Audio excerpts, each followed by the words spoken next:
23 नवंबर 2024 दोपहर 12:31 पर CCTV footage पे दिख रहे हैं ये दोनों यंग कपल बेंगलुरु के इंदिरा नगर की 12 क्रॉस रोड पे लोकेटेड द रॉयल लिविंग नाम की ये 3 स्टार होटल पे दाखिल होते हैं। होटल की दो सीसीटीवी फुटेज की क्वालिटी इतनी ज्यादा अच्छी नहीं है, फिर भी साफ नजर आ रहा है कि लड़की मुस्कुरा रही है और खुश है। कैप पहने ये लड़का उसे रिसेप्शन रूम में सोफे पे बैठ जाने पर कहता है। इसके बाद वो रिसेप्शन काउंटर पे जाकर रूम बुकिंग के लिए ऑनलाइन पेमेंट करता है।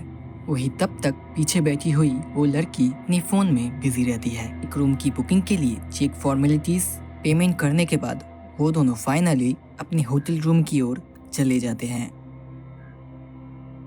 दोनों के पास लगेज के नाम पर सिर्फ 2 हैंडबैग ही थे और रूम भी सिर्फ एक दिन के लिए बुक किया था। लेकिन नेक्स्ट डे यानी कि 24 नवंबर को सुबह 11 बजे तक जब दोनों ने चेकआउट नहीं किया, तब रिसेप्शन से उन दोनों की रूम पर कॉल किया, जिस पर वो लड़के ने एक दिन का स्टे एक्सटेंड करने की बात की।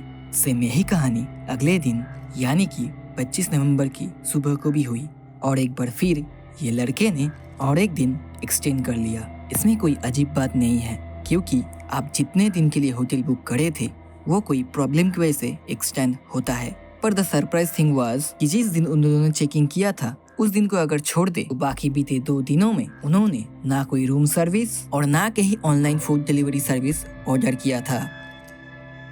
अब 26 नवंबर की वो तारीख आ चुकी थी जिस दिन उन्हें चेकआउट करना था, लेकिन उसी दिन 8:19 पर वो लड़का अकेले ही होटल से मोबाइल चलाते हुए चला जाता है। सिंस वो कोई बिना बैग और लगेज के ही बाहर निकला था, इसीलिए होटल स्टाफ ने ज्यादा गौर नहीं किया था। इसके 4 घंटे बाद दोपहर के 12:15 हो रखे थे और रिसेप्शन में बैठे हुए शख्स को पता था कि आज दोनों को चेकआउट करना है, इसलिए उसने रूम के लैंडलाइन पर कॉल किया, पर घंटी बजती रही, रूम से कोई फोन नहीं उठाया। फिर उसने रजिस्टर पे दर्ज उस लड़की के मोबाइल नंबर पर कॉल किया, लेकिन उसका फोन स्विच ऑफ आ रहा था। इसके बाद होटल का एक स्टाफ उनके रूम पे गया, नॉक किया, आवाज भी लगाई, पर किसी ने रिस्पॉन्स नहीं किया। कुछ शक होने पर उसने मास्टर की से उस रूम को खोलने की सोचा, पर उसका रूम का डोर लॉक नहीं था और जब वो धक्का देकर वो दरवाजे को खोला, अंदर से तेज बदबू आई। पर कैसे भी मुंह नाक ढक कर अंदर झांक कर देखा तो उसकी रूह कांप गई। पेट पे उस लड़की की खून से लथपथ लाश पड़ी थी। उसने बिना देरी किए बाकी होटल स्टाफ को इन्फॉर्म किया। देखते ही देखते मौके पर police force, forensic and media पहुंच गई। देखते ही देखते the royal living apartment crime scene में तब्दील हो गया। बेड पे खून पे लथपथ ये डेड बॉडी को देखकर ये साफ था कि मर्डर बहुत पहले ही हो गया था, इसलिए बदबू भी आने लगी थी। बेड पे पड़े कंबल और फर्श पे भी खून लगा हुआ था। वही बेड पर एक मोबाइल फोन पड़ा हुआ था और पास में ही जमीन पर एक पीले रंग की रस्सी पड़ी हुई थी और रूम में रखे एस्ट्रे में ढेरों सिगरेट भी मिले। विक्टिम की पास से मिले आइडेंटिटी प्रूफ और होटल के रजिस्टर से पता चला इस लड़के का नाम माया गोगोई डेगा है, जो किसी आड़ाहड़ोई लड़के के साथ आई थी और वो लड़का मौके से फरार था। पुलिस ने जैसे एक तरफ बॉडी को पोस्टमार्टम के लिए भेजा, वही दूसरी तरफ बिल्डिंग की चारों तरफ की सीसीटीवी फुटेज को चेक करना शुरू किया। यही वो सीसीटीवी फुटेज है जिसपे माया गयो नाम की वो लड़की आखिरी बार जिंदा देखी गई। उसे बिल्कुल भी अंदाजा नहीं था कि जिस होटल पे वो खुशी खुशी वक्त बिताने आई है वहाँ से वो कभी जिंदा वापस जाएगी ही नहीं। 19 साल का माया गोगोई का होम टाउन गुवाहाटी का कैलाश नगर था, लेकिन वो अपनी बड़ी बहन के साथ बेंगलुरु के एक रेंटेड अपार्टमेंट में रहती थी। गुवाहाटी के हंडिक कॉलेज से पढ़ाई कंप्लीट करने के बाद माया कोरबंगाल में रिलेटेड एक एजुकेशन कंसल्टेंसी फर्म में एक स्टूडेंट काउंसलर की जॉब करती थी। माया का एक यूट्यूब चैनल भी था जिसमें वो ब्यूटी, मेकअप और कॉस्मेटिक का रिव्यू करता था। परिवार में हंसमुख माया सबकी फेवरेट थी। इनफैक्ट इस साल 27 सितंबर को ही गुवाहाटी में अपने घर में शादी अटेंड करने आई थी। उस वक्त किसी ने भी नहीं सोचा था उनकी घर की बेटी की जिंदगी सिर्फ 2 महीने की जिंदगी बाकी है। जहां एक तरफ बेंगलुरु पुलिस माया की पोस्टमार्टम की रिपोर्ट आने की इंतजार कर रही थी, वहां दूसरी तरफ मुजरिम को पकड़ने के लिए इन्वेस्टिगेशन शुरू कर दी थी। जैसे मैं पहले भी बताया कि बॉडी की डिकम्पोज स्टेज से इतना पता लग रहा था माया की मौत कम से कम 2 दिन पहले हुई थी। पेट पे पड़ा हुआ माया का फोन चार्ज ना होने की वजह से 24 नवंबर से ही बंद दिखा रहा था। इनफैक्ट मोबाइल पे लास्ट मैसेज और कॉल 24 नवंबर का ही था। अब क्योंकि कमरे में माया और आरव ही थे, पुलिस ने आरव की तलाश शुरू कर दी। पुलिस को इंक्वायरी से पता चला 21 साल का आरव हनोए केरला के कन्नूर शहर का रहने वाला है। आरव इसी साल बेंगलुरु शिफ्ट हुआ था। एज ए स्टूडेंट काउंसलर एक प्राइवेट कंपनी में 15,000 की जॉब कर रहा था। उसके कॉल रिकॉर्ड डेटा निकाले गए और इसके फोन नंबर को ट्रैकिंग के लिए लगा दिया गया। होटल के फुटेज से ये साफ था कि आरव 26 नवंबर की सुबह 8:19 पर बिना कोई बैग लेकर निकला था। लेकिन इसके बाद वो कहा गया, इसका खुलासा CDR से हुआ, जिससे पुलिस को पता चला। होटल से निकलने के बाद उसने मोबाइल ऐप से एक कैब रेलवे स्टेशन के लिए बुक की थी, मगर उसके फौरन बाद आरव ने अपना फोन स्विच ऑफ कर लिया था। जब वो कैब ड्राइवर से पुलिस ने इंक्वायरी की, इससे उनको पता चला कि वो मैजेस्टिक रेलवे स्टेशन पे उतरा था और उसका मोबाइल फोन बीच बीच में ऑन हो रहा था। शायद उसको ऑनलाइन पेमेंट करने के लिए उसका फोन ऑन करना पड़ना होगा। ये पुलिस के लिए बहुत ही बेनिफिशियल था। बेंगलुरु से निकलने के बाद आरव का लोकेशन कर्नाटक के रायचूर रेलवे स्टेशन पे दिखा रही थी। DSP ईस्ट टी देवराज ने 3 टीम बनाए, जिसपे पहली टीम को आरव के घर केरला भेजा गया, जहाँ पर उसके ग्रैंडफादर रहते थे और वो आर्मी से रिटायर्ड थे, और दूसरी टीम को रायचूर, जहाँ पर उसकी लास्ट लोकेशन दिखा रही थी, और तीसरी टीम टेक्नीशियन इंफॉर्मेशन कलेक्ट कर रही थी। माया के पोस्टमार्टम रिपोर्ट आ गया था, जो बहुत शॉकिंग थी। माया के कंधे और सिर पर गहरी चोट आई थी और उसके चेस्ट पर किचन नाइफ से 10 से ज्यादा बार वार किए गए थे। रिपोर्ट के अकॉर्डिंग माया की डेथ 24 नवंबर को ही हो गया था, यानी जिस दिन वो उस अपार्टमेंट में चेक इन किया था उसके अगले ही दिन।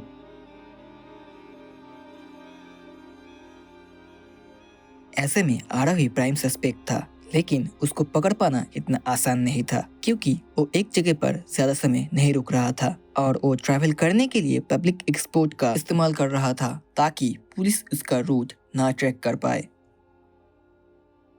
नॉर्थ कर्नाटका से वो सीधा मध्य प्रदेश और फिर उत्तर प्रदेश की अलग अलग शहरों में थोड़ी थोड़ी देर के लिए रुकते हुए फाइनली वाराणसी पहुंचा, जहां पर वो अपने दादाजी को कॉल करके कन्फेस किया कि उसने एक लड़की का मर्डर कर दिया है। केरला में रहने वाले उसके दादाजी के पास बेंगलुरु पुलिस की एक टीम पहले से ही पहुंच गई थी। उसके दादाजी ने बहुत प्यार से समझाया कि ऐसे भागने से कोई फायदा नहीं होगा और वो कब तक ऐसे छुपता फिरेगा, इसलिए ये बेहतर होगा कि वो कर्नाटक पे आकर सरेंडर कर दे। आरव बीते 3 दिनों में 2500 किलोमीटर से ज्यादा तय कर चुका था और उसके पास ज्यादा पैसे भी नहीं बचे थे, और वो सिर्फ 21 साल का लड़का था, ना कोई पेशेवर मुजरिम। इसलिए वो दादाजी का कहना मानते हुए वो वापस कर्नाटक आ गया और फाइनली 29 नवंबर की सुबह 4 बजे बेंगलुरु पुलिस ने उसे गिरफ्तार कर लिया।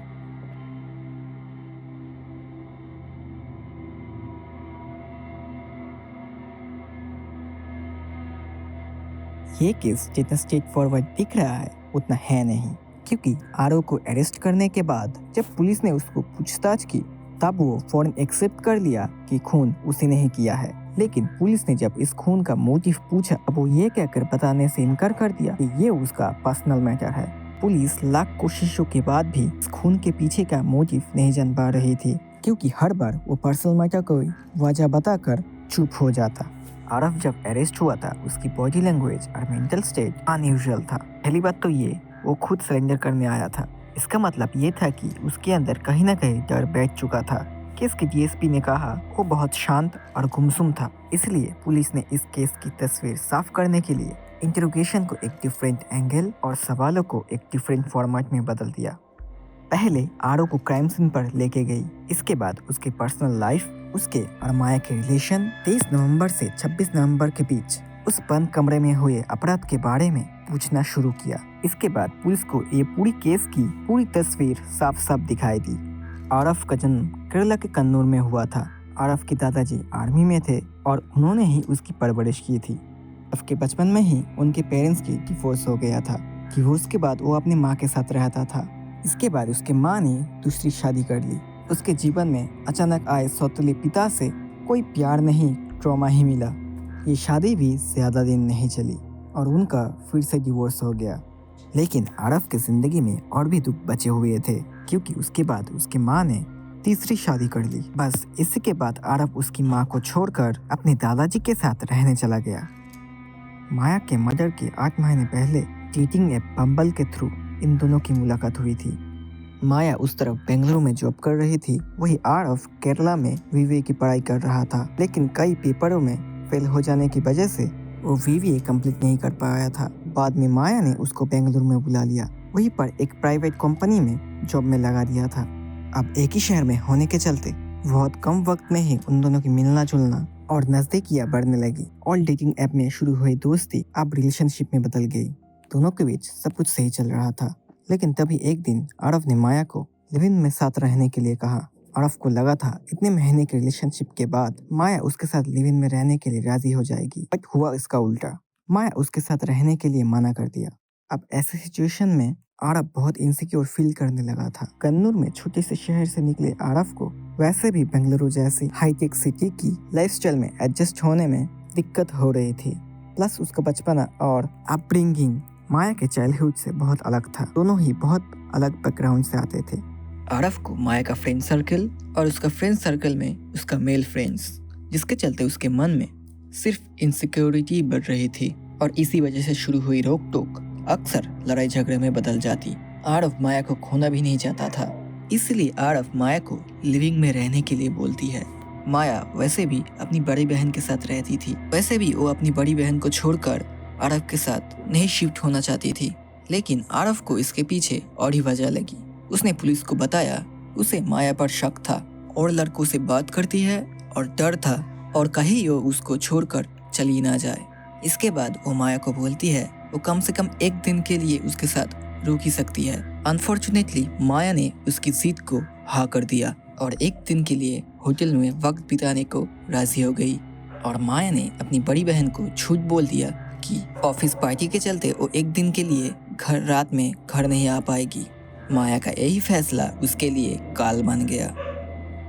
23 नवंबर चेकिंग के समय आरफ और माया के बीच सब कुछ सही था। जब आरफ रूम बुकिंग के लिए चेकिंग कर रहा था तब माया पीछे बैठे हुए फोन में बिजी थी। आरफ ने पुलिस को बताया कि उस दिन भी वो फोन में किसी के साथ चैटिंग कर रही थी और यही वो दोनों के बीच झगड़े का कारण बनी।